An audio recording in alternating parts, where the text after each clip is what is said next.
hari ini, tanpa berlama-lama lagi, kayaknya saya akan segera memperkenalkan pembicara kita yang pertama yang akan menyampaikan perihal branding itu seperti apa. Nah, saya mengenal dengan dekat pembicara yang pertama ini ya.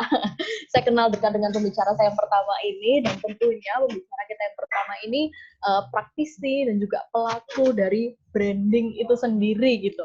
Ya, silahkan dibuka mikrofonnya. Kita punya siapa ini?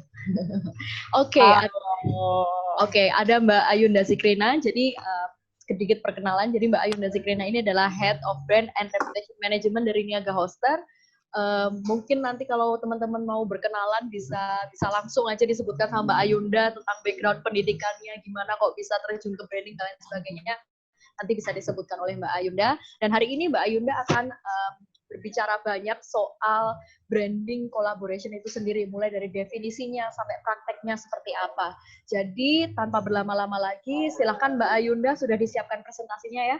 Terima kasih Alfa. Halo teman-teman semua, selamat datang di web series kelima malam ini. Semoga dalam keadaan sehat-sehat semua meskipun ini ya lagi pandemi ya. Oke, malam ini seperti yang tadi sudah dijelaskan Mbak Alfa, kita akan bahas tentang kolaborasi brand nih. Nah, ini tuh kolaborasi brand di sini yang akan kita bahas itu sebenarnya nggak mutlak buat yang bisnis doang, tapi kalau misalnya teman-teman ternyata menjalankan praktik personal branding, boleh juga nih, nanti kita akan singgung-singgung sedikit gitu tentang itu juga. So, harapannya bisa insightful ya buat teman-teman, semoga demikian. Oke, nama saya Ayunda, ya nama lengkapnya ada di situ.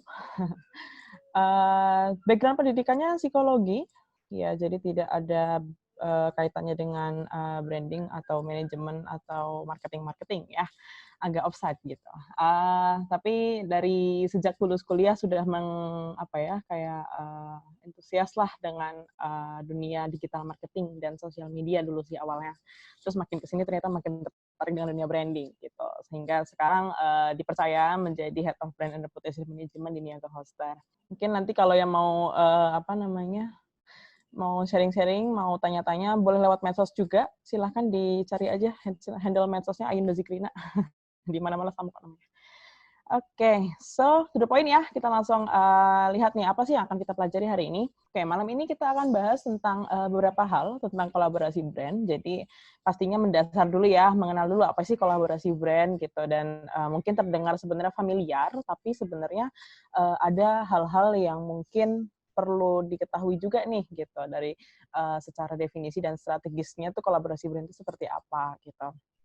Terus kenapa sih bisnis itu perlu atau personal tuh perlu melakukan kolaborasi brand?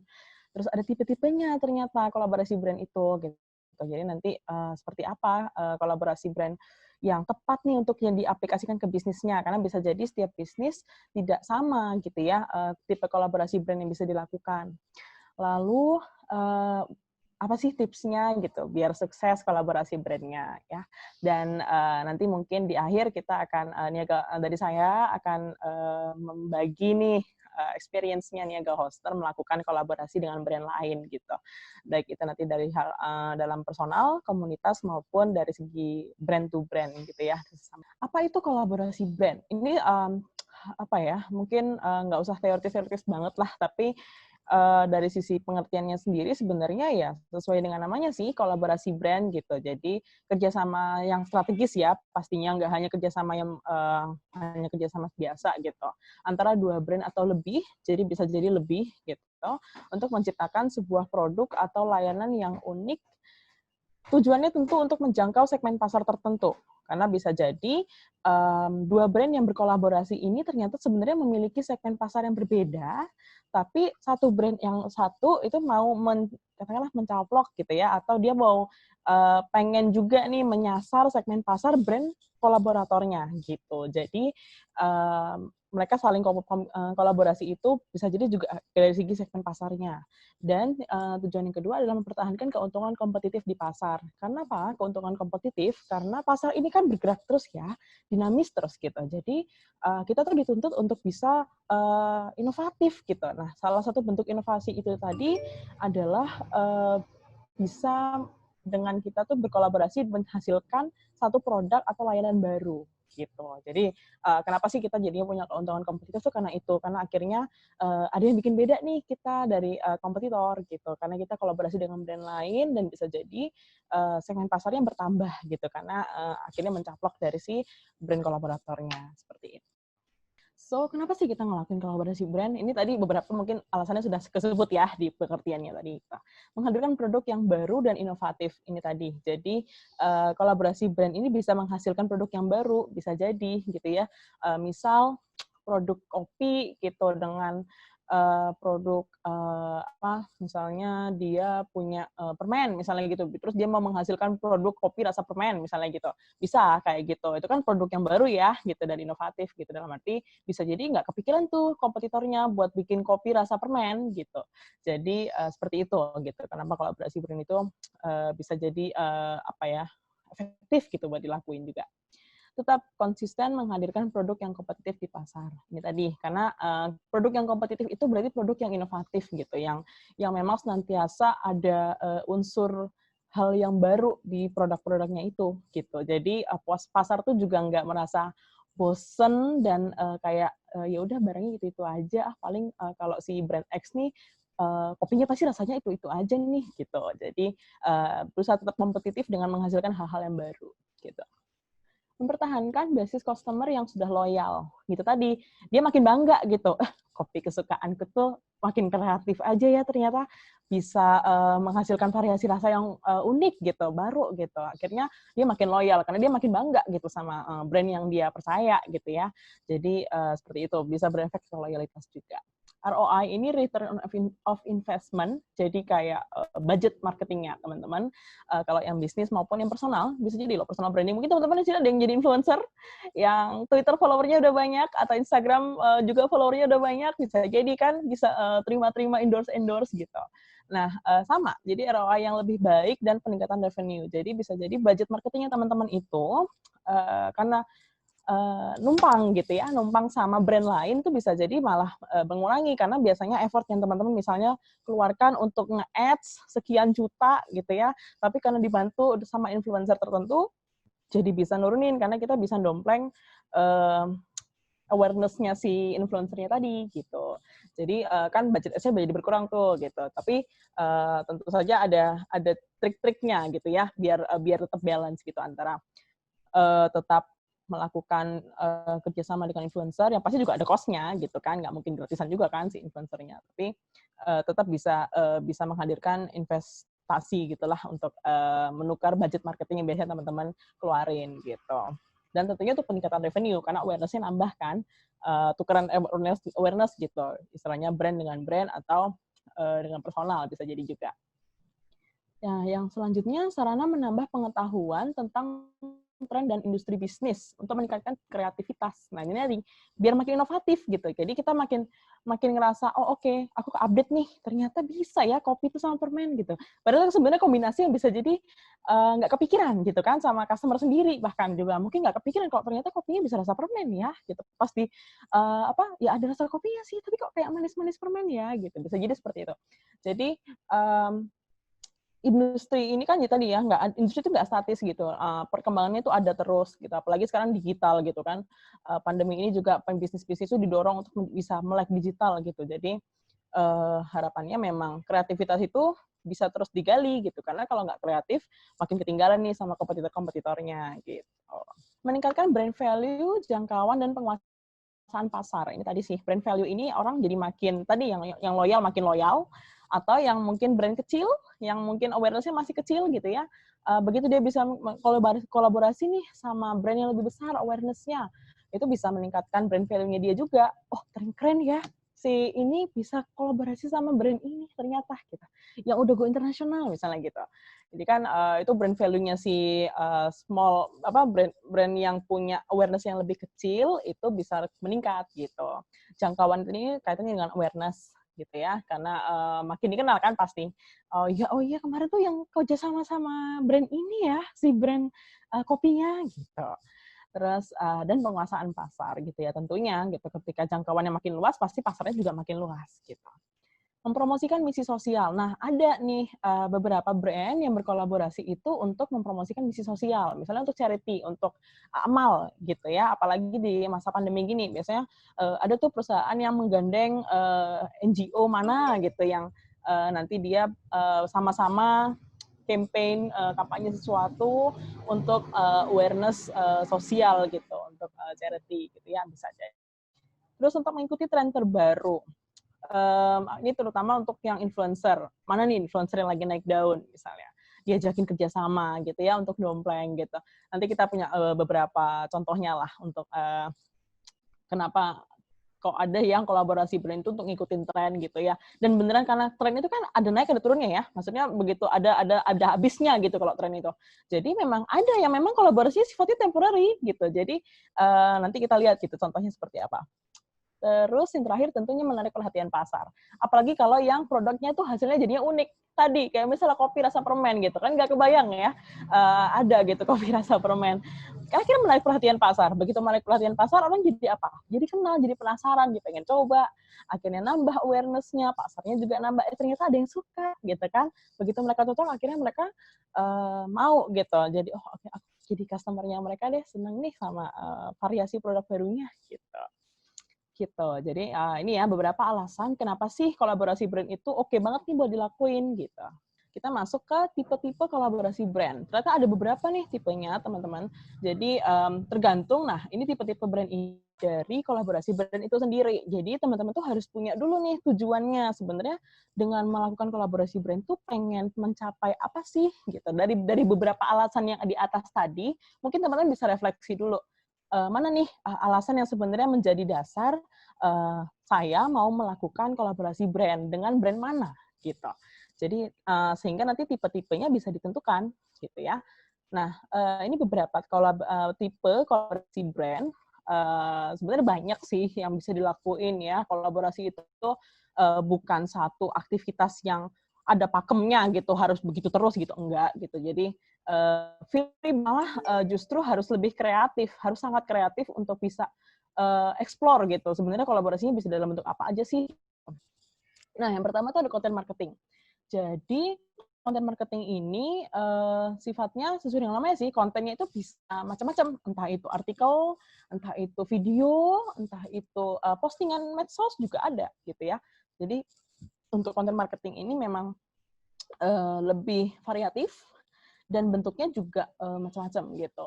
Jadi kalau misalnya konten tuh biasanya kalau yang artikel misalnya kerjasama nih sama katakanlah kalau Niaga Hoster kita kan punya Niaga Hoster blog ya. Nah kita kerjasama tuh sama blogger yang udah terkenal misalnya gitu, yang dia udah blognya dia itu yang baca itu udah ribuan lah per bulan gitu.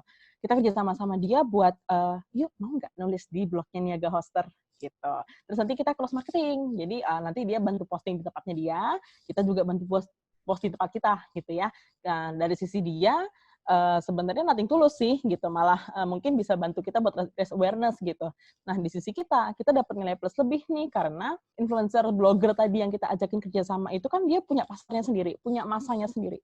Pasti nanti jadinya influence kita juga nih tadi ketularan, kecipratan gitu istilahnya, kecipratan awareness-nya si influencer tadi gitu. Content marketing bisa seperti itu. Itu tadi yang artikel, bisa untuk video, misalnya bikin video YouTube bareng gitu ya, ngundang mereka jadi pembicara gitu, ngundang mereka jadi bintang tamu gitu. Atau tadi postingan medsos bisa juga gitu. Jadi endorse gitu kan, Mbak boleh nggak posting dong lagi pakai barang kita misalnya gitu. Itu juga termasuk content marketing, salah satu jenisnya gitu ya. Lalu event. Nah, event ini yang lagi teman-teman saksikan nih sekarang gitu. Kolaborasi brand dalam bentuk event itu salah satunya ini gitu ya. Kita Niaga Hoster malam ini kerja kolaborasi nih sama Kalis Donat gitu untuk ngadain event ini, sharing tentang kolaborasi brand nih sama teman-teman gitu. Jadi event ini biasanya memang dalam bentuk speaker bisa jadi atau sponsorship. Nanti ada juga sih bagian sponsorship di bawah. Lalu ada juga yang biasanya memang diadain bareng-bareng gitu yang entah jadi sponsornya dalam bentuk mungkin dia penyelenggaranya atau gimana gitu. Jadi ya event sesuai dengan namanya gitu ya, ngadain event bareng. Co-branding. Co-branding ini Jadi beneran satu brand, X brand lain gitu ya, joinan gitu, mereka produksi brand baru, bukan brand baru, produk baru. Misalnya ada sih saya contohnya di bawah nanti beberapa. Tapi mungkin yang bisa teman-teman ini contohnya tuh apa ya? Kalau yang co-branding ini misalnya tadi deh si permen sama kopi tadi gitu kan, dia tuh co-branding jadinya si permen A sama kopi B gitu ya. Mereka permen A X kopi B gitu. Terus akhirnya mereka melahirkan si kopi rasa permen gitu. Itu co-branding. Co-branding akhirnya yang memang menjadikan produk atau layanan baru di bawahnya gitu setelah hasil kolaborasinya mereka. Tapi mereka masing-masing tetap punya berdiri sendiri-sendiri. Artinya si permen tetap punya usahanya permen, si kopi punya tetap kopi gitu. Jadi brand itu sebenarnya masing-masing tuh masih jalan sendiri. Cuma untuk satu produk baru ini mereka joinan gitu. Terus akhirnya menghasilkan produk baru. Begitu. Terus ada affiliate marketing. Ini juga salah satunya juga Niaga Hosters lakukan gitu ya, affiliate marketing ini. Jadi ini biasanya mengundang, mengajak teman-teman yang punya pengaruh atau influence gede gitu ya, yang punya awareness-nya besar juga untuk bantuin satu brand untuk ngepromosiin barangnya atau layanannya, tapi biasanya menggunakan kode kupon gitu. Jadi pernah kan tahu kayak influencer-influencer di Instagram gitu ya, mungkin pakai kode kupon ini ya, nanti kalian dapat potongan diskon 15% deh gitu, beli barang sesuatu gitu, sering banget pasti kayak gitu, lihat kayak gitu. Nah, itu contohnya affiliate marketing. Jadi biasanya memang mengandalkan bantuin nyebarin kode kuponnya. Nah, pasti ada beberapa tipe yang lain dari kolaborasi brand. Sponsorship ini tadi, sponsorship ini bisa untuk event, bisa untuk program tertentu. Misalnya, katakanlah Niaga Hosters kerjasama sama satu komunitas. Nah, si komunitas ini mau punya program, katakanlah dia mau bikin beasiswa sekolah IT gitu misalnya. Terus nanti dari infrastruktur IT-nya, Niaga Hosters nih yang bantu nyediain. Nah, itu bentuk sponsorship juga sebenarnya. Nah, kita menumpang, katakanlah gitu ya, dengan masanya si komunitas ini tadi yang pasti udah luas gitu. Kalau dia berani bikin beasiswa kan berarti sebenarnya dia masanya udah banyak gitu ya. Jadi secara kerjasama itu dari sisi katakanlah Niaga Hosters nanti menyediakan infrastruktur IT-nya gitu sesuai dengan bidang bisnisnya gitu ya.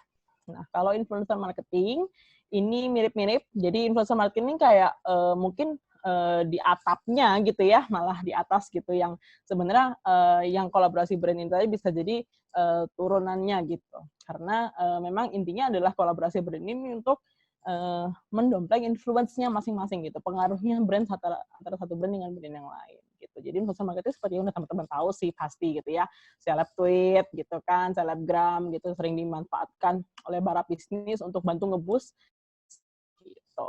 Nah, ada yang kalau influencer ini biasanya tuh cenderung temporer gitu. Jadi kayak biasanya sementara aja, bisa jadi influencer yang satu ini yang mungkin hanya terikat kontrak katakanlah gitu sekian lama gitu sama satu brand gitu. Bisa jadi nanti setelah itu nggak lanjut lagi misalnya gitu. Nah, beda dengan brand ambassador. Kalau brand ambassador ini benar-benar melekat banget gitu. Jadi emang bahkan saya tahu tuh mungkin teman-teman kenal penyanyi Anggun ya, Anggun C. Sasmi. Itu dia kan bintang iklan sampo. Itu beneran dikontrak loh. Maksudnya brand ambassador dia tuh menjadi brand ambassador si sampo itu. Sampai itu diisi kontraknya salah satunya adalah rambutnya tuh nggak boleh dipotong.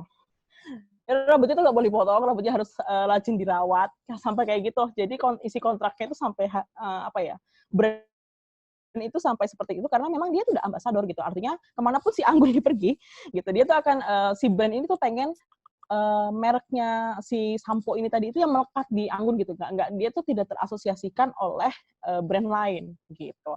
Jadi udah sampai segitunya. Nah, sebenarnya kalau influencer marketing ini bedanya dengan brand ambassador itu tadi sih kenceng-kencengan marketingnya gitu. Kalau brand ambassador ini karena dia sifatnya lebih long last ya, dalam arti emang untuk jangka waktu yang lebih lama gitu. Jadi biasanya emang pembentukan karakter ambasadornya ini sendiri tuh juga butuh waktu kan, sampai akhirnya itu benar-benar dikenal gitu. Kayak siapa nih yang suka K-pop nih, mungkin Mbak Alfa juga iya gitu ya, tahu si Won ya gitu, sampai dia sekarang di Twitter juga ngomongnya pakai bahasa Indonesia gitu.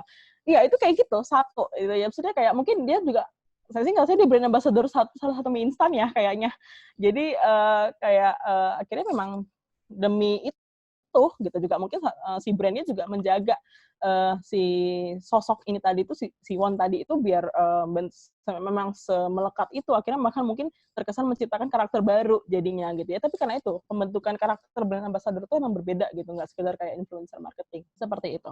Terus yang terakhir ini mungkin yang terakhir itu distribution partnership. Nah di distribution ini sesuai dengan namanya sih, jadi emang bantu distribusiin gitu karena bisa jadi channelnya brand yang diajak kolaborasi itu lebih punya pengaruh. Nah ini biasanya di sosial media. Nah biasanya sering tuh Nia Ghoster dapat ini karena Nia Ghoster followernya udah 20 ribuan kan. Nanti Mbak boleh nggak bantuin sebar ini di medsosnya Nia Ghoster gitu. Kita lagi punya acara nih. Biasanya itu dijadiin satu di agreement sponsorship gitu. Terus kita dimintain tolong buat jadi distributor juga gitu ya untuk acaranya. Boleh nggak nanti ikutan dipublish dong di medsosnya Nia Ghoster mau join gitu. Kayak gitu. Atau sebaliknya, Nia Ghoster yang nompleng, pernah juga gitu. Jadi kita minta tolong sama media, misalnya yang memang udah terkenal gitu ya, kita mintain tolong untuk jadi mau nggak bantuin dong kita publikasi ini, kita lagi punya event, misalnya kita kayak brand marketing con gitu ya, kita nanti punya media partner gitu. Itu nanti sifatnya distribution partnership gitu, karena kita minta tolong tadi untuk karena kita tahu brand yang kita ajak kolaborasi ini dari sisi jangkauan distribusinya itu lebih luas gitu. Seperti itu. Oke, so ini beberapa aspek penting yang harus diperhatikan sih ya untuk kolaborasi brand yang sukses gitu. Jadi yang pertama adalah brand values. Ini brand values-nya teman-teman sendiri, baik itu personal maupun bisnis. Jadi jangan sampai keinginan kita untuk berkolaborasi dengan brand lain atau personal brand itu jadi menghalangi kita untuk show off brand kita sendiri gitu, kayak oke, ini brand kita tuh sebenarnya jati dirinya siapa gitu, kita ingin dikenal sebagai brand yang seperti apa. Nah, jangan sampai kolaborasi ini tuh merusak jati diri brand kita sendiri gitu. Jadi pastikan kita harus paham bener nih brand values kita tuh apa, kita tuh siapa, brand kita itu kita mau dikenal seperti apa. Karena nanti kolaborasi brand ini juga influence-nya itu tidak hanya dari segi marketing ya. Tadi itu kayak kalau kita bahas masalah revenue, bahas masalah awareness gitu, tapi juga dari sisi asosiasi gitu. Orang selamanya akan mengenal kita, oh oke, itu pernah tuh dulu kolaborasi sama si ini gitu.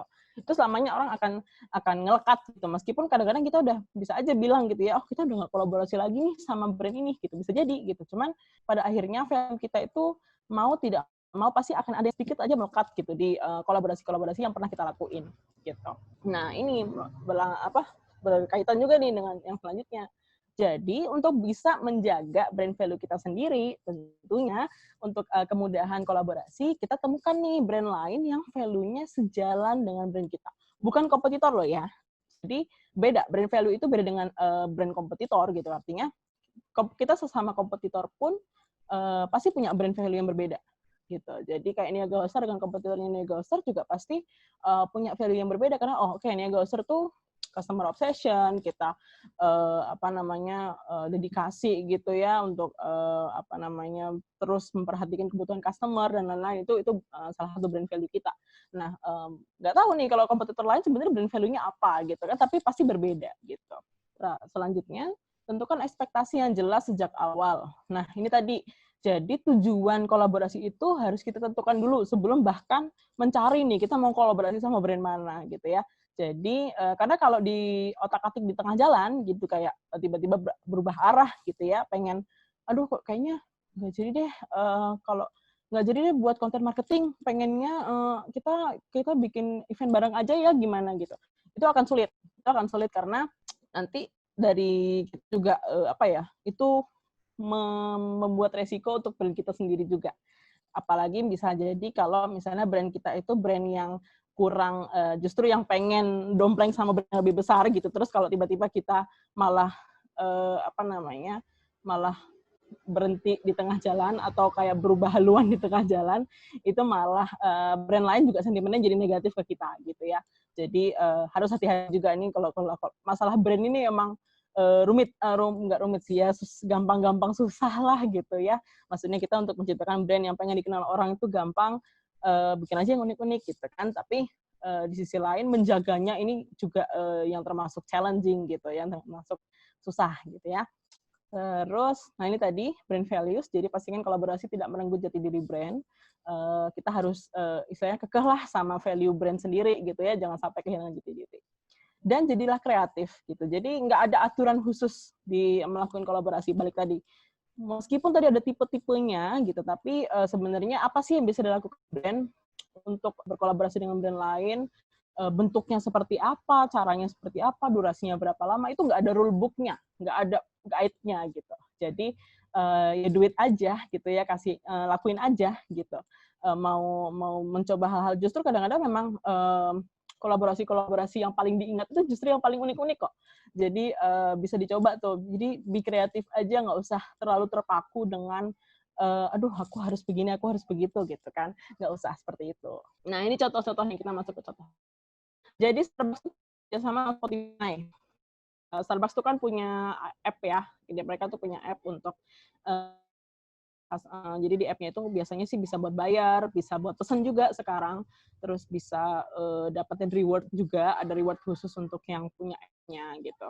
Nah, mereka sama Spotify untuk dulu ini project-nya adalah tuh bisa dengerin playlist-nya Spotify-nya Starbucks. Kan kalau kita masuk Starbucks tuh ada playlist-nya ya, gitu kan. Kan biasanya lagunya tuh yang memang kadang-kadang bikin kita betah gitu, karena homey kesannya, terus kayak santai, relax gitu kan. Nah, Starbucks itu dalam project ini tuh bikin si customer-nya itu, selama dia punya app Starbucks, itu nanti dia bisa dengerin Spotify playlist-nya Starbucks gitu. Jadi anywhere gitu. Yang penting mereka dapat akses untuk dengerin playlist Spotify-nya Starbucks gitu. Jadi bentuk kolaborasi ini si Spotify itu memanfaatkan base customer-nya ke Starbucks yang udah mendunia. Kita udah tahu ya seberapa globalnya Starbucks, dan dari Starbucks sendiri kerjasama dengan Spotify itu untuk memastikan playlist-nya Starbucks itu kan sebenarnya bagian dari branding-nya dia. Iya nggak? Maksudnya kita selalu mengenal kan bahwa oh oke, ini kayak kita ke Gramedia aja udah tahu tuh. Tipe-tipe musiknya Gramedia aja kita udah tahu ya. Maksudnya aduh, Gramedia banget sih gitu begitu denger musik-musik yang instrumental biasanya. Jadi sama gitu. Starbucks juga mau seperti itu gitu. Jadi karena playlistnya dia itu juga mengandung brandnya dia. Nah, Spotify ini kan otomatis memudahkan dia ya untuk melekatkan brand dia tuh sama customernya gitu, dengan memudahkan customernya untuk katakanlah mungkin dia minum Starbucks-nya take away gitu kan, nggak minum di tempat gitu. Tapi dia tetap bisa merasakan nih sensasi minum di kayak minum di cafe Starbucks-nya langsung gitu, karena Spotify-nya playlist-nya itu bisa dia denger tuh langsung gitu. Jadi bisa dibawa kemana-mana, makanya take the sound of Starbucks with you gitu. Jadi emang seperti itu bentuk kolaborasinya. Itu salah satu contoh. Nah, contoh lagi, nah ini nih, pencinta micin-micin. Jadi dulu tuh KFC pernah bikin kayak gini, bikin KFC Cheetos, chicken sandwich gitu ya.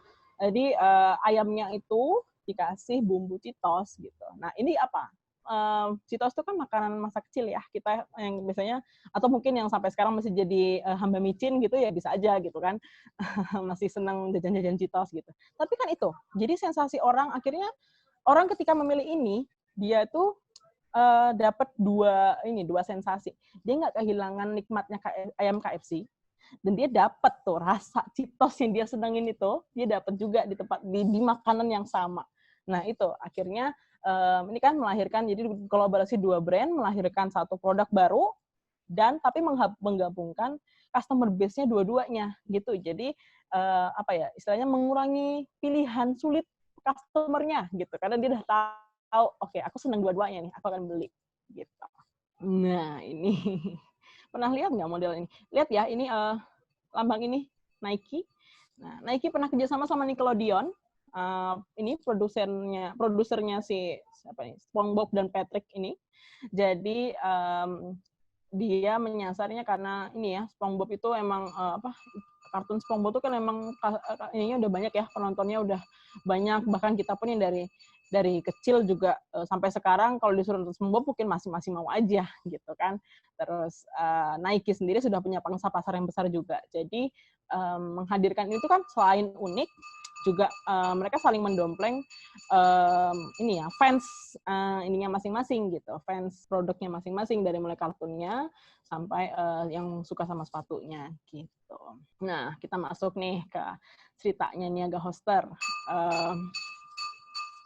Kita pernah kolaborasi sama siapa aja sih gitu, dan sebenarnya apa sih yang jadi pertimbangan Niaga Hoster tuh melakukan kolaborasi dengan brand lain seperti itu. Nah, ini brand X Niaga Hoster. Jadi kita ini brand to brand nih. Jadi brand yang biasanya kita ajak kerjasama itu memang selain pertimbangan awareness gitu ya, artinya kita memilih brand yang memang awareness sudah lebih luas daripada kita, tapi juga dari segi biasanya kepentingan bisnis juga gitu. Jadi biar nge-boost bisnis gitu ya, sama-sama nge-boost bisnis. Jadi kalau di ini seperti yang tadi mungkin sudah kelihatan ya di video di awal gitu, kita ada brand marketing con gitu. Jadi brand marketing con ini nanti akan kita adakan bulan depan ini tanggalnya 29 sampai 30. Nah, kita kerjasama nih dengan banyak brand lain dalam hal speaker gitu. Nah, ini salah satu contohnya kita kerjasama sama Kompas, harian Kompas gitu ya, untuk jadi bantuin kita jadi speaker di event ini gitu. Ada banyak brand lain di brand marketing con yang kita ajakin kerjasama gitu. Nanti mungkin bisa dikepo di sosmednya Niaga Hoster ya. Oke, ini brand X Niaga Hoster. Jadi kalau brand X Niaga Hoster biasanya memang kalau kita brand to brand itu ada tujuan bisnisnya sih biasanya gitu. Dan bentuknya macam-macam ya. Jadi tadi bisa kayak gini kan, ini brand to brand juga nih yang malam ini nih sama Kalis gitu, itu dalam tujuan event gitu. Tapi kalau yang tadi juga event yang sama yang tadi gitu. Jadi seringnya memang untuk tujuan bisnis. Nah, ini kita pernah sering juga nih sama komunitas gitu. Ini dengan Vue.js. Jadi komunitas mungkin teman-teman developer di sini kenal ya komunitas ini. Ini salah satu yang besar juga di Indonesia. Jadi ini juga dalam bentuk event kebetulan dengan komunitas, tapi kita sering juga tuh bikin ngide gitu ya, bikin kerjasama dengan komunitas, tapi untuk keperluan pengembangan skill misalnya gitu, entah itu skill dari member komunitasnya atau ya umum gitu. Kita kerjasama untuk pembentukan skill umum, masyarakat umum gitu, kita buka buat umum. Nah, selanjutnya dengan influencer. Nah, nih teman-teman kenal ini ada tokoh siapa? Ada Raditya Dika ya, seperti yang kita tahu, dia tuh dulu sebelumnya terkenalnya sebagai blogger gitu. Jadi, nah Niaga Hoster nih memanfaatkan nih karena juga YouTube-nya dia juga performance-nya oke banget gitu kan. Nah, kita ngajakin dia buat kolaborasi bikin konten. Nah, ini salah satu bentuk konten marketing nih. Jadi, tipe kolaborasi brand yang ini tuh konten marketing mix dengan influencer ya, karena emang kita kebetulan memang kerjasamanya sama si Raditya Dika ini gitu. Boleh dicari aja di YouTube. Ini videonya ngomongin apa. Ini judulnya udah jelas sih. Sukses YouTuber versus pengusaha gitu ya. Kita juga udah kerjasama dengan banyak influencer lain di YouTube, di artikel, dan event juga sih sebenarnya pernah kita ajakin kerjasama gitu. Nah, ini poin-poinnya. Jadi hasil dari awal tadi kita bahas-bahas ya tentang kolaborasi brand. Yang pertama, kolaborasi brand itu dapat meningkatkan brand awareness tadi, ya. Jadi bisa juga dari sisi investasinya juga lebih terarah gitu, karena budget marketingnya tuh dan audiensnya juga biasanya dibagi dua gitu. Jadi misalnya tadi itu budget yang biasanya kita pakai buat ads, nah kita coba arahkan untuk bikin agreement ke influencer misalnya atau ke brand tertentu. Nanti akhirnya kan awareness kita tuh bisa jadi lebih besar daripada cost yang kita keluarkan untuk bayar influencer. Dengan awareness yang kita dapat itu biasanya bisa lebih baik gitu daripada kalau kita ngelakuin sendiri dua-duanya. Karena kalau dua-duanya sendiri kita lakuin kan antara mau dapat awareness sama ngejar revenue gitu ya. Padahal awareness sama revenue itu agak jauh gitu, karena orang yang tahu brandnya hari ini belum tentu belinya hari ini juga gitu. Bisa jadi belinya entah kapan gitu. Nah, yang kedua, be kreatif. Ini tadi ya, jadilah kreatif. Kolaborasi brand yang nggak terduga itu bisa menarik perhatian dan memikat fans. Gitu. Jadi, menarik perhatian untuk mendapatkan fans baru. Bagi fans yang udah ada, dia akan makin loyal. Karena dia ngerasa kayak, wah unik ya. Gitu. Aku bangga banget nih, kreatif banget nih brand yang aku suka. Gitu. Nah, yang ketiga, ini tadi brand awareness yang brand yang awareness-nya lebih kecil, itu bisa menambah jangkauan dengan kolaborasi bersama brand yang sudah memiliki awareness yang lebih besar. Bagi brand yang lebih besar, kolaborasi yang unik bisa membantu brand tersebut untuk menjadi trendsetter. Gitu. Kayak misal Tokopedia, dia kerjasama sama siapa tuh? Artis Korea itu loh, ya kan? Nah, misalnya dia sama atau kayak gitu. Akhirnya banyak kan yang ngikutin si Siwon tadi, terus ada lagi brand lain yang dia akhirnya dompleng gitu ya, ikut memanfaatkan hype-nya K-pop gitu kan, pakai artis Korea juga gitu. Nah, sama kayak gitu. Jadi bisa jadi trendsetter pada akhirnya gitu. Akhirnya malah diikutin orang untuk, oh iya ya, kalau kenapa aku nggak kerja sama juga nih sama si personal brand itu gitu sih, misalnya aja atau bersama brand tertentu gitu. Seperti itu teman-teman. Silahkan, ini sosial medianya Ghoster, kita juga banyak bagi-bagi tips di sana tentang branding, juga banyak tentang digital marketing. Boleh ya di follow ya. Oke, terima kasih Ayunda untuk pemaparannya. Boleh dong teman-teman kita kasih apresiasi dulu untuk Ayunda. Saya masih buka Zoom webinar chatnya, silahkan boleh chat ke di room chatnya, bisa boleh saying thank you atau terima kasih, inspiring sekali Mbak Ayunda. Silahkan dipersilakan untuk teman-teman bisa kasih apresiasi dulu ya. Nah, setelah ini kita akan masuk ke pembicara kita yang kedua. Kalau tadi Mbak Ayunda itu mungkin memberikan dasar definisi dan juga contoh-contoh tentang brand collaboration itu tuh seperti apa. Nah, saat ini kita mau undang pembicara kita yang kedua yang beliau ini adalah pelakunya langsung. Jadi orang yang melakukan brand collaboration secara langsung itu seperti apa sih? Nah, pembicara kita hari ini akan memberikan pengalamannya, juga akan memberikan tips and triknya, juga akan berbagi insights banyak sekali, terutama untuk teman-teman yang saat ini mungkin ada yang sedang memulai bisnis, ada yang merupakan pelaku UKM. Nah, pembicara yang kedua ini pasti sangat cocok sekali untuk teman-teman. Nah, saya mau undang dulu, saya mau sapa ada Mas Dimas Onggo. Halo Mas. Halo. Oke, sudah terdengar suaranya. Ya, teman-teman yang di Jogja pasti sudah familiar banget sama Kalis Donat. Siapa di sini yang pernah mencicipi Kalis Donat? Saya pernah Mas merasakan, saya pernah ngerasain dan rasanya enak banget emang. Oke, dan Mas Dimas ini nantinya akan berbagi cerita tentang brand Kalis Donat dan bagaimana kok bisa orang-orang Jogja ini sangat menyukai Kalis Donat itu seperti apa, dan juga brand collaboration atau kolaborasi brand yang pernah dilakukan oleh Kalis Donat. Jadi silahkan Mas Dimas, waktu saya persilahkan untuk dapat menyampaikan presentasinya hari ini. Silahkan. Oke, terima kasih atas waktunya. Halo, selamat malam semua teman-teman yang ada di seluruh Indonesia. Kayak saya notice nih, ada Jakarta, Medan, Wonogiri, Yogyakarta, Bogor, Bekasi, Denpasar, Banyuwangi dan lain-lain. Banyak sekali, aduh. Saya merasa cukup happy dengan supportnya. Nah, hari ini seperti yang diinfo, saya coba mau share sedikit ya, cerita aja sih, bikin cerita aja.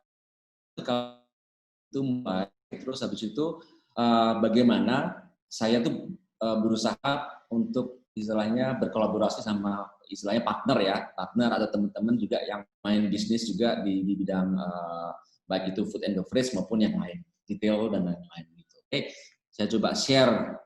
Oke, sebelum saya mulai boleh dong sambil ngelihat layar laptop, sambil buka handphone, coba browsing di IG-nya @kalisdonat.id ya. Terus boleh banget, saya senang banget kalau bisa teman-teman bisa langsung follow gitu kan ya. Karena nanti di akhir sesi saya punya kejutan buat teman-teman yang memberi pertanyaan yang bagus gitu ya, yang bisa sharing, bisa diskusi, terus juga follow dong tentunya. Oke? Kita mulai ya, brand collaboration, strategi memenangkan kompetisi. Tapi sebelum saya mulai, saya boleh dong kenalan buat teman-teman mungkin yang di luar Yogyakarta, mungkin belum tahu ya Kalis Donat itu apa gitu kan ya.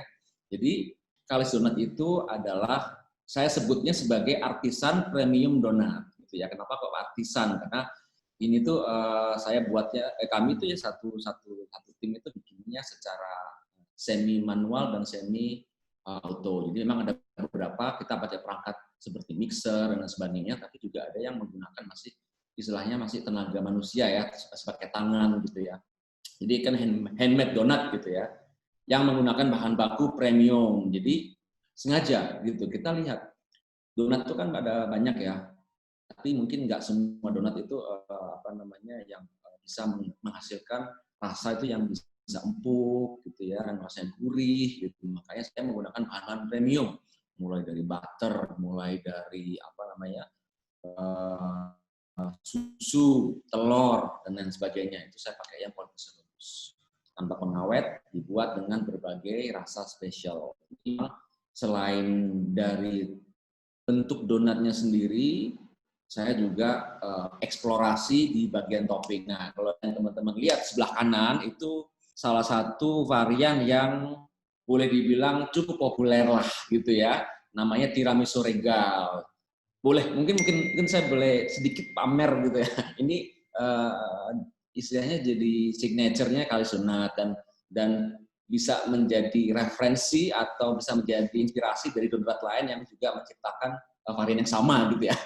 Sayangnya saya nggak bisa klaim ini punya Kalisunat, itu nggak bisa, tapi nggak apa-apa. Yang penting kan membuat inspirasi buat banyak orang gitu ya. Ya jadi memang kita punya berbagai macam varian ya, salah satunya tiramisu regal ini. Kalisunat itu awal mulanya itu saya bikin, saya bukan ini ya, maksudnya saya bukan orang yang punya budget terus aku mau bikin bisnis Kalisunat, enggak gitu. Jadi saya dimulai dari sebuah usaha dari limit budget lah gitu, limit budget. Terus saya bahkan tidak mampu afford sebuah store gitu. Jadi awalnya saya sistemnya adalah PO gitu kan, saya mengenalkan produk itu gitu ya. Nah, terus habis itu lumayan nih, ternyata animonya lumayan bagus. Memang awal-awal mesti dikasih masukan gini-gini sampai akhirnya saya memberanikan diri, oke, dari modal yang saya kumpulin saya bikin deh store gitu ya. Ini store-nya aja nyempil gitu ya. Ibarat wajah itu Kalisunat tuh upilnya gitu kan. Jadi emang kecil banget gitu. Nah, alhamdulillah itu ternyata animonya juga cukup bagus. Jadi yang kalau teman-teman lihat di gambar sebelahnya itu juga ternyata juga ada banyak orang-orang yang cukup antusias untuk nyobain nih Kalisunat gitu ya. Sampai akhirnya ada tercipta sebuah antrian gitu. Nah, kemudian peluang untuk bergabung di event kuliner yang cukup besar di Jogja ya. Kalau di Jakarta namanya Bright Spot gitu ya. Di sini namanya LOL, itu yang diadakan di Amar Plaza, dan sudah diundang datang sebagai tenan gitu. Dan puji Tuhannya lagi kita itu dapat meraih best tenan, F&B tenan untuk di event itu. Nah, kemudian di awal Januari 2020 kami memberanikan diri nih, karena juga selain animonya bagus, kita juga menerima banyak komplain. Kok bisa banyak komplain? Iya, akhirnya ini banyak yang kayak tadi saya baca di komen ya. Ini tepat itu kan waktu yang kemarin tuh kecil ya. Jadi kalau orang ngantri, ada yang ngantri di luar nih, di pinggir jalan tuh panas banget nih. 20 Juli nah ya bulan lalu ya, bulan lalu di tahun lalu di 2019 itu kan panas banget, lagi panas-panasnya. Itu banyak yang juga cukup mengeluh gitu ya, dan itu nggak dapat donat pula gitu kan, marah gitu. Kita dibanjiri sama hujatan di sosial media, tapi apa daya kan sempit gitu ya, ruangannya sempit. Akhirnya di 2020 di Januari kita membandingkan diri untuk memilih lokasi yang lebih besar yang terletak di Jalan Chandra Kirana. Nanti kalau teman-teman yang dari luar kota, begitu misalnya pariwisata udah bebas, sudah mulai dibuka lagi secara lancar, bolehlah ya mampir-mampir ke sini gitu. Nanti kalau ketemu saya, nanya-nanya pun saya ceritain kira-kira seperti apa sih kisi-kisi atau mungkin bagi share pengalaman, boleh banget. Nah, di bulan Februarinya kita akhirnya membuka store kecil juga. Ini yang menjadi kolaborasi kita yang lumayan besar antara kopi dan donat. Oke. Jadi Kalisunat secara besar tuh, kenapa kok Kalisunat tuh disukai gitu? Sebenarnya cuma satu sih. Kita orientasi kita itu adalah customer. Yang penting kita itu membuat customer happy. Makanya salah satu varian donat itu menggambarkan mood-nya orang-orang gitu, happy, ceria gitu kan, bervariasi gitu. Nah, itu yang mau kita ekspresikan ke banyak customer gitu. Dan kita juga terus mengeluarkan produk-produk yang inovatif. Kayak di sebelah nih, sebelah paling kanan nih ya. Jadi itu kayak donat pancong gitu ya. Pancong itu kan kue pancong udah tahu ya, kue pancong kan kue tradisional gitu ya. Ini kami keluarkan pada saat kemerdekaan. Kemerdekaan kan sangat diwarnai dengan hal-hal yang nasional, yang sangat Indonesia banget. Nah itu kita ciptakan donat pancong gitu ya. Donat saya belah dua, atasnya saya lapisin dengan kelapa dan santan. Gitu. Rasanya mirip-mirip lah. Gitu. Tapi experience-nya adalah makan donat gitu ya. Jadi kita punya moto nih, bahagia bikin kalis, kalis bikin bahagia. Jadi kita nggak boleh hanya bahagia di luar, tapi di dalam juga bahagia gitu. Kalau kita bahagia dalam membuat kalis, maka kalis juga akan membuat bahagia customer. Gitu. Itu yang jadi moto kami. Nah itu mungkin sekilas soal kalis. Saya lanjut dengan tema yang mau saya share ya untuk hari ini, yaitu brand collaboration, strategi untuk menangkan kompetisi. Ya, jadi sebenarnya di awal 2019 itu banyak banget loh produk dan jasa itu yang membanjiri paksa pasar yang didominasi sama bisnis skala besar, khususnya di Jogja ya. Di Jogja itu banyak istilahnya brand-brand lokal yang sudah mulai maju, brand besar juga maju, juga datang gitu ya. Juga hadir brand-brand lokal yang bahkan sudah skala nasional itu pun juga sudah banyak. Contohnya adalah Kopi Kenangan. Kopi Kenangan itu kan awalnya lokal ya, tapi sekarang sudah di nasional. Cabangnya ada di seluruh Indonesia. Di Jogja pun juga banyak, tapi mungkin memang fokusnya hanya di mall. Nah, mereka tuh gini ya, istilah mereka tuh pemain-pemain besar, gitu, pemain-pemain besar. Terus kalau kita mau bersaing itu bagaimana ya? Gitu. Tapi setelah berpikir, emang kita harus bersaing, ya kan? Kalau kita bekerja sama aja gimana? Gitu kan. Jadi makanya lebih enak daripada kita bersaing, mending kita berkolaborasi. Brand collaboration itu apa sih gitu?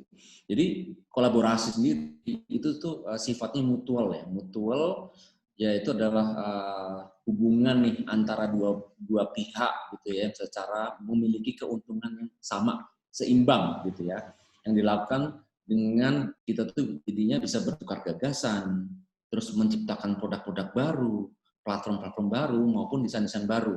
Karena dari segi brand A itu punya punya ideas, punya konsep seperti ini. Brand B punya ideas, punya konsep seperti ini. Maka kita bisa berhubungan. Kita bisa gimana kalau brand A dan brand B itu bisa bergabung gitu ya, terus menciptakan sesuatu yang baru nih, sesuatu yang mungkin nggak dipikirkan sama orang. Seperti tadi Mbak Ayu sudah jelaskan ya tentang kolaborasi itu apa. Nah, yang mau saya tambahkan di sini itu adalah etika dalam berkolaborasi. Itu penting. Jadi kolaborasi itu istilah gini, kayak kita berpartner, kita berpasangan, kita bersuami istri. Itu tuh statusnya itu nggak ada yang di atas, nggak ada yang di bawah. Kita adalah sejajar gitu. Mau itu brand besar, mau itu brand kecil, pada saat kita berkolaborasi itu sangat berjajar. Makanya kita juga harus istilahnya menjaga etika ya dalam bekerja sama. Itu yang paling penting. Tapi yang pasti untuk yang tadi saya sebutkan, mutual, saling menguntungkan. Nggak ada istilahnya gini, aku ingin berkolaborasi sama ini karena untuk keuntungan pribadi. Itu pasti sudah nggak akan jalan, gitu kan? Karena tujuannya adalah kita tuh bisa sharing sesama saling membagi, selain membagi database, saling membagi followers, saling membagi awareness gitu. Masing-masing brand memiliki fans masing-masing, ya. Gimana kita bisa mengenalkan mereka ke kita dan sebaliknya gitu. Dan tapi dalam hal ini kita juga harus istilahnya tidak asal gitu ya. Jadi kita harus tahu segmentasi kita tuh apa. Jangan brand A itu kita segmentasinya adalah anak-anak, brand B segmentasinya adalah orang dewasa, digabung pasti nggak akan ketemu gitu. Atau misalnya brand A segmentasinya adalah sport, brand B segmentasinya adalah misalnya religi, itu digabung mungkin bisa, tapi mungkin akan susah, akan struggle di situ. Nah, kita harus sesuatu yang memang punya istilahnya bisa jalan bareng gitu ya. Nah, yang kedua integritas moral dan keadilan itu yang paling penting. Jadi kita tuh di sini tidak melihat kayak ada di atas di bawah. Begitu orang berkolaborasi, ya sudah kita adalah sama. Kita harus melakukan effort yang bersama. Toh kita akan membantu kamu membantu saya, gitu kan? Jangan sampai kita merasa, wah, gue kayak paksa dimanfaatkan nih, gitu kan?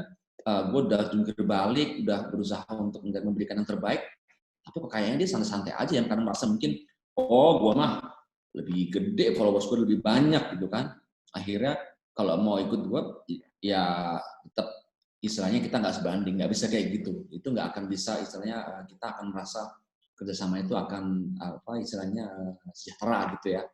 Jadi memang itu harus itu yang harus dibangun bersama. Kalau misalnya 1 dan 2 poin ini sudah berjalan, maka akan menciptakan sebuah trust gitu. Jadi inti dari berkolaborasi itu adalah trust.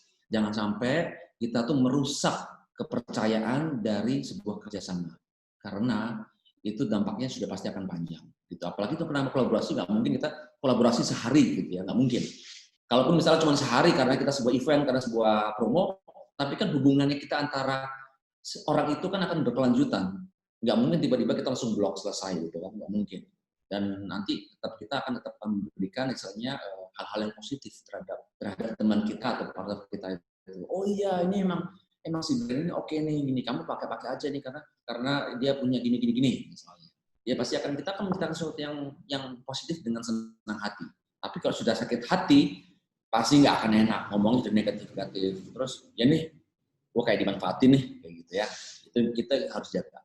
Itu yang awal mula gimana kita berkolaborasi. Memang berkolaborasi itu nggak semudahnya gampang, nggak gini. Kadang-kadang kita juga berusaha untuk mendekatkan diri sama suatu brand gitu ya. Itu tidak langsung oh ya kita boleh. Oh ya kita kesana seperti apa. Itu pasti nggak akan semudah itu juga gitu kan. Pasti kalau kita namanya belum kenal kan juga ada yang namanya pendekatan gitu ya kan. Perkenalan diri, terus gimana kita terus istilahnya terus kenalan diri sama mereka.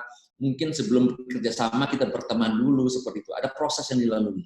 Nggak tiba-tiba kita mengajak kolaborasi sesimpel itu. Gitu. Jadi kalau boleh cerita sedikit, Kalis itu waktu awal-awal dibangun memang nggak ada yang mungkin ini agak susah untuk menemukan brand yang berkolaborasi sama Kalis gitu ya.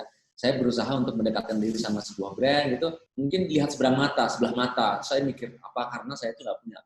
Dulu nggak langsung saya tuh punya produk nggak langsung saya namain Kalis gitu. Saya bikin brandnya nggak gitu. Saya cuma jual as a produk. Siapa tahu itu bisa dijual di tempat itu gitu ya. Tapi orang lihatnya kayak apa nih gitu kan.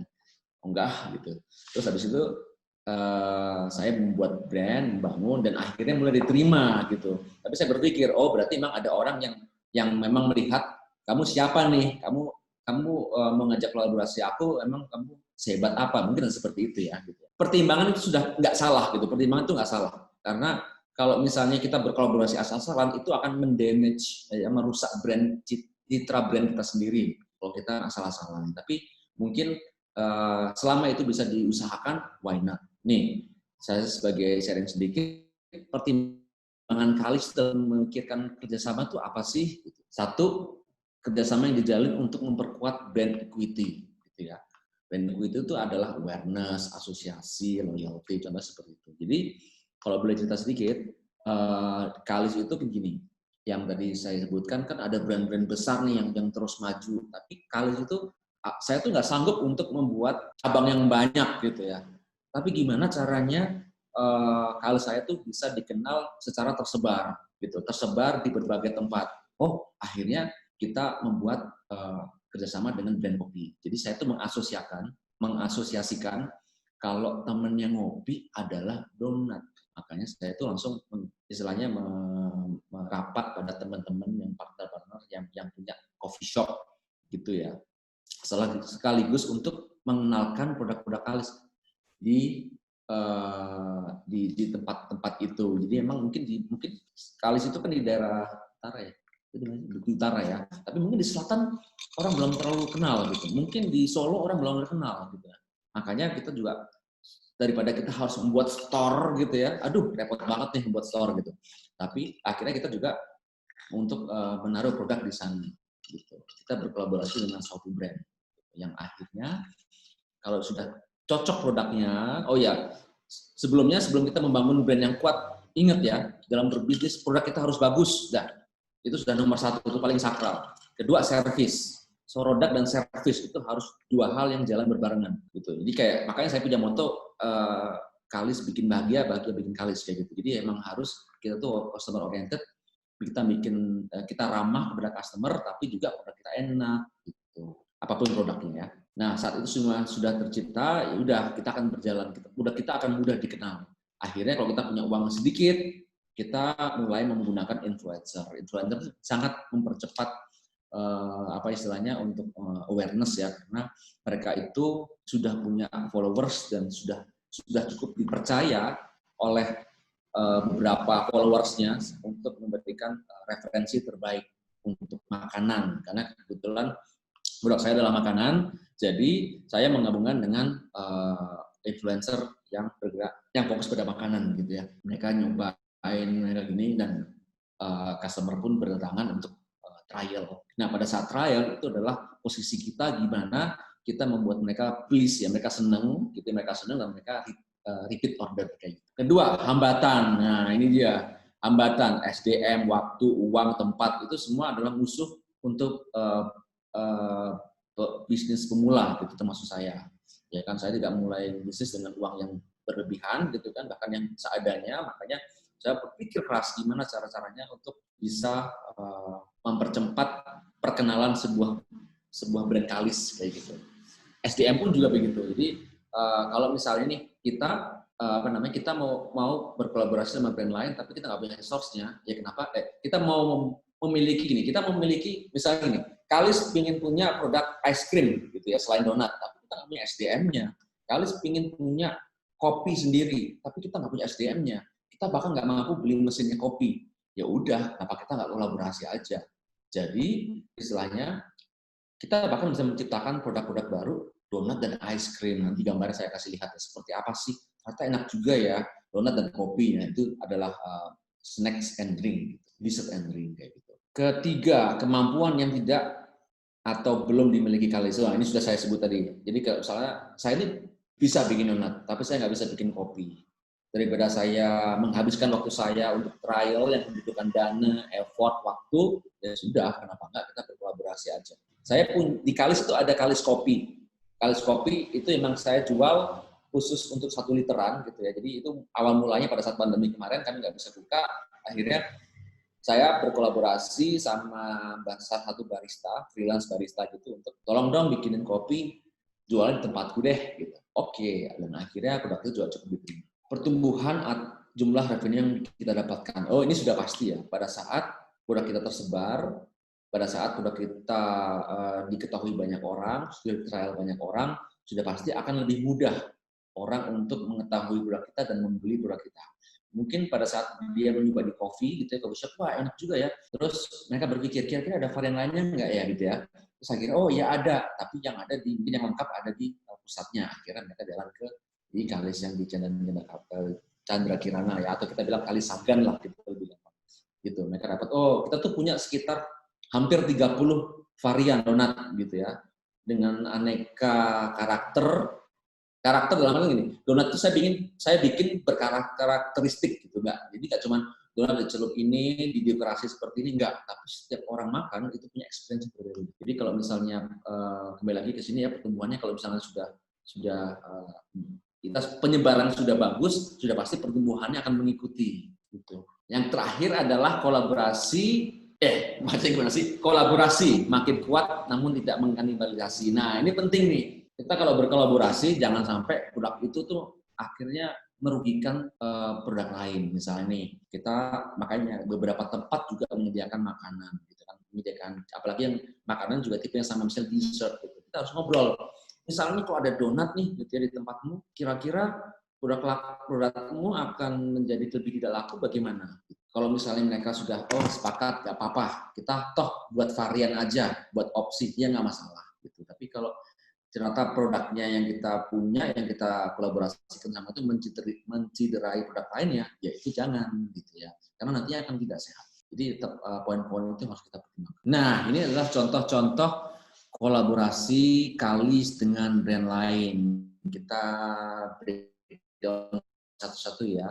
Kayak yang di pojok kiri atas itu kolaborasi Kalis dengan Laju Kopi. Kolaborasinya sebenarnya gini, kita juga punya kolaborasi dengan coffee shop lain. Cuman di Laju Kopi ini kita bahkan punya store di dalamnya. Di awal saat saya kasih lihat itu. Jadi kita bikin store, kita bikin store dalam dan itu istilahnya benar-benar kita tuh bikin bundling gitu. Bundling akhirnya misalnya beli kopi and donat gitu. Jadi akhirnya apa? mereka juga experience kopi, experience donat. Yang biasa lagi jadi tahu, oh Kalis donat seperti ini, gitu. Yang biasa beli Kalis juga di Laju, oh kopi Laju ternyata enak juga ya. Gitu. Akhirnya kita bisa sharing profit, gitu kan, mutual, sifatnya mutual ya. Kita secara package juga saling menguntungkan. Yang di bawah kiri ini adalah Kalis X Milk by Artemi. Ini gelato ya. Dia itu gelato. Store-nya kalau boleh yang teman-teman sudah pernah main ke Jogja, Milk by Artemi itu di Jalan Keranggan itu gede banget, keren banget gitu ya. Kalis bahkan ya kita melihat tokonya aja minder, waduh tokoku gak sebagus ini, tapi ya sudah, kita harus confidence sama produk kita. Toh produk kita akan saling menguntungkan. Dan di situ bisa cipta sebuah produk baru nih. Pernah nggak sih kebayang makan donat yang di atasnya ada gelatonya gitu kan? Ternyata dicoba enak banget gitu loh, enak juga gitu. Kita ambil ice creamnya gitu ya, sama donatnya kita makan bareng. Wah, itu tuh ngeblend, mulut tuh ngeblend. Nah, sebelahnya adalah Kalis X Legit gitu kan. Ini lebih nyentrik lagi nih. Makan Kalis sama jamu gitu kan. Ini tuh kita ciptakan pada saat pandemi. Jadi pandemi itu emang susah ya buat kita semua ya. Dampaknya itu luar biasa gitu. Tapi kita berpikir keras gimana caranya biar produk kita tetap survive. Gimana beberapa teman-teman juga sharing, juga curhat, waduh aku terpaksa harus merumahkan pegawaiku gitu. Kita sebisa mungkin jangan sampai merumahkan pegawai nih. Yang penting walaupun shift mereka berkurang, tapi mereka tetap bisa kerja. Kan mereka juga butuh duit. Gitu. Saya juga butuh duit, mereka juga butuh duit lagi. Gitu. Makanya kita berpikir keras gimana caranya, kita membuat kolaborasi lah. Pada saat pandemi itu juga kan namanya minuman herbal, minuman sehat jadi tren, gitu kan. Ya udah, kenapa kita nggak pakai momen itu untuk berkolaborasi? Jadi selain ini kita juga Kalis juga ada yang rasa-rasa apa ya, herbal, yang rasa-rasa vegetarian gitu. Bukan vegetarian sih, soalnya bahannya donatnya enggak, cuman rasanya itu dari herbs itu kata kalau herbs gitu ya. Jadi rasanya juga unik gitu ya. Itu salah satunya, itu yang herbs itu. Nah, yang pojok kanan atas nih, saya berkolaborasi dengan Sarah Chandra. Bagi yang mungkin belum familiar sama Sarah Chandra ini adalah istrinya Eros Sheila on Seven gitu ya. Beliau ini jago banget membuat pastry karena memang beliau ini ada keturunan Prancis gitu ya orang tuanya. Jadi sangat jago bikin makanan-makanan yang kayak pasta-pasta gitu. Makanya muncullah produk-produk unik bernama donat bechamel. Saya nyebutnya belibet bechamel gitu kan. Atau chili cheese tomatoes dan itu basil pesto. Dia itu ini yang pakai herbs tadi ya, kayak gitu. Jadi kita dengan berkolaborasi itu kita akan terus berkembang nih. Ideas-nya itu akan terus berkembang. Kita akan punya sesuatu yang baru, kita bisa please customer, kita juga happy karena kita juga istilahnya bertambah gitu ya wawasannya. Nah, yang tengah ini Kalis untuk X Dunia. X Dunia ini salah satu minuman sehat, tapi yang dia punya misi sosial yang bagus nih. Jadi X Dunia itu ya, dia itu sangat memperhatikan kesejahteraan petani-petani dan pedagang sayur di Bantul. Pembelian per botolnya itu akan disumbangkan, ada ini, per botol itu menyumbangkan sekian rupiah, kalau nggak salah 1.000 rupiah itu untuk petani-petani di Bantul. Gitu. Dan bahan-bahannya itu juga diambil dari mereka semua, itu petani-petani, pedagang sayur, untuk mereka jual. Jadi misi sosial itu bagus. Nah itu pada saat itu kita juga berpikir momennya pas nih, ini kita launching pada saat Idul Fitri. Jadi kita bikin kayak hampers, gitu kan, kolaborasi Kalis dan untuk dunia. Terus apakah Kalis hanya sebatas makanan? Enggak juga kok. Di bawah tuh, yang di bawah ini ada Kalis X Rainforest. Nah, jadi kita berkolaborasi dengan istilahnya bunga apa ya? bunga hiasan lah gitu ya, bunga hiasan buat dekorasi rumah gitu ya. Nah, kenapa kok saya mau kolaborasi sama ini? Jadi gini, Kalis Donat itu memang target utamanya adalah ibu-ibu muda, gitu kan? Ibu muda, kenapa ibu muda gitu ya? Iya dong, mereka tuh punya reason yang cukup banyak untuk membeli Kalis. Kenapa? Satu, kalau mau nongkrong sama teman-temannya, mau arisan loh, oh dia harus bawa sesuatu kan, Kalis gitu ya. Anaknya pengen makan yang sehat gitu ya. Oh, beliin buat Kalis. Habis itu berkunjung siapa ke orang mertuanya atau orang tuanya, dia juga beli Kalis gitu kan. Terus atau misalnya dia mau pergi ke temennya yang lagi temennya sakit, dia juga bisa beli Kalis. Jadi reasonnya banyak nih gitu ya. Kalau mahasiswa mungkin reasonnya nggak terlalu banyak, mungkin lebih kayak buat nongkrong, buat sama istilahnya buat biar nggak bosen, biar nggak basi gitu kan. Tapi dengan lebih banyak variasi itu akan bagus juga buat awareness kita. Makanya kita menggabungkan istilahnya followers dari Rainflowers ini, di mana itu bukan rata-rata adalah perempuan, untuk mengenalkan produk Kalis. Next. Nah, ini yang paling baru nih, ini paling fresh nih. Jadi di akhir-akhir ini juga lagi tren yang namanya hobi gardening gitu ya. Jadi saya juga mulai lihat nih store yang buat bibit-bibit bunga, bibit pohon gitu kan. Yang berarti kan sudah ada hobi baru nih, karena kita pada saat pandemi itu kita emang memaksimalkan kegiatan outdoor, salah satunya gardening. Jadi Kalis juga berkolaborasi dengan namanya Far Plants ya. Ini tuh tanaman-tanaman yang buat hiasan di outdoor gitu kan, untuk kita kasih tempat di sini, ya buat kita sih lumayan buat biar matanya segernya, ada hijau-hijau gitu ya. Kalau buat bagi pemiliknya juga semua juga istilahnya juga menguntungkan, karena buat branding mereka nih, awareness mereka ternyata juga ada tanaman-tanaman ini yang lucu ya. Gitu. Kalau misalnya ini kita kasih bandrol gitu, jadi tanaman seperti ini harganya sekian, belinya di mana kayak gitu, kita kasih. Itulah istilahnya saling mutual. Karena mutual itu nggak harus duit, tapi kan mutual bisa buat ambience, bisa buat branding kita, bisa buat awareness juga gitu, macam-macam. Nah, ini coffee shop kolaborasi ini sebagai info sedikit aja, bahwa coffee shop itu kita sudah sekitar ada 1, 2, 3, 8, 12, 13, 14 ya kalau salah hitung, 14 gitu ya, coffee shop yang sudah bergabung bersama Kalis gitu ya, kita sudah bekerja sama gitu. Dan mereka tuh kayak gini juga loh, maksudnya biar kita sifatnya mutual. Jadi kadang-kadang teman-teman itu pasti kan juga ingin lah dipromoin. Oke, nggak apa-apa, kita promoin. Kita dengan senang hati mempromokan, kita promo di story. Bahkan belakangan ini kita lempar fotografer kita untuk keliling sambil bawa donat Kalis kita gitu ya, di foto dengan produk mereka. Itu kita benar kasih secara istilahnya promo secara cuma-cuma. Jadi di foto, jadi mereka punya material foto antara kolaborasi Kalis dan kopi mereka, dan untuk mereka kita posting bersama.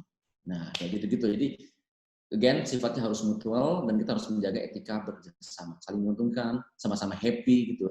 Kalau kita nggak happy, dengan mudah banget kita akan beralih ke lainnya kayak gitu. Kan pemain donat kan di sini nggak cuma Kalis doang kan, sekarang juga ada banyak gitu kan, bisa nggak seru nih Kalis, dia pindah ke donat lain, bisa aja. Tapi kalau kita menjaga hubungan baik, itu pasti sudah akan bertahan. Ini oke. Jadi secara kesimpulan, dengan berkolaborasi itu kita tuh bisa punya potensi apa aja sih gitu. Jadi kita punya potensi untuk membuat kekuatan yang lebih besar. Kita bisa memadukan tujuan visi misi kita, perusahaan kita, menempatkan kebutuhan pelanggan itu di atas kepentingan dari diri kita sendiri, dan menciptakan brand experience yang hebat bersama. Ya. Kedua, potensi untuk memprediksi dan melahirkan keputusan yang lebih baik pada saat melakukan kerjasama. Jadi tadi juga Mbak Ayu sempat bilang ya, kalau bisnis itu sangat dinamis sekali nih, gitu, dinamis banget. Mungkin bulan ini tren apa, bulan depan tren apa, bulan depan lagi tren apa. Nah, gimana kita bisa survive, kita bisa mengikuti tren itu, dan dengan berkolaborasi ini harusnya kita bisa terus istilahnya tetap brand itu tidak outdated gitu lah. Sebenarnya yang membuat brand itu dulunya keren sekarang enggak, itu kenapa? Karena dia tidak punya potensi untuk mengembangkan diri. Tidak pengen maju, ya udahlah dari dulu gini aja deh, gitu, nggak apa-apa. Ya udah, kita akan ketinggalan. Nggak seperti dulu nih. Kita mungkin kalau punya brand zaman dulu nggak perlu ngapa-ngapain, brand apa yang sudah dikenal ya sudah akan mungkin brand itu akan tetap laku gitu ya, stagnan laku. Tapi sekarang nggak bisa. Muncul brand baru, ada sesuatu baru, itu akan sesegera mungkin brand kita kalau nggak ikut berkembang, itu akan ketinggalan. Contoh nih, Nokia ya. Siapa sih nggak kenal Nokia? Siapa sih nggak pakai Nokia gitu kan? Tapi Nokia mana sekarang? Nggak ada. Karena apa? Mereka tidak mau untuk